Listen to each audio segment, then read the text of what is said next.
Sometimes when people look at the learning map, they respond with, well, isn't that just a rubric? And in many ways it is a rubric. One of the things it is it shows levels of performance. That might be 3 levels of performance, it might be 4 levels of performance, depending on where you're working.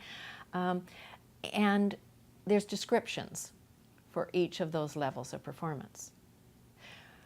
What's very different about a learning map is that a learning map is actually showing the outcomes for one entire subject for a whole term. And typically, a rubric will be, for example, a writing rubric would be for descriptive writing. So it's a much smaller aspect that you're looking at.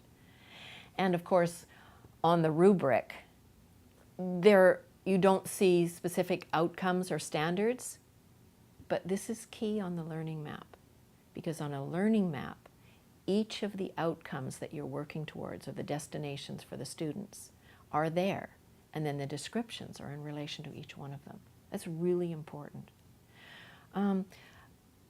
Another aspect about the rubric and the difference between a learning map is lots of times I would involve my students in developing rubrics together, and then I would hand them out to them and say, okay, let's look at your piece in relation to this rubric, how have you done?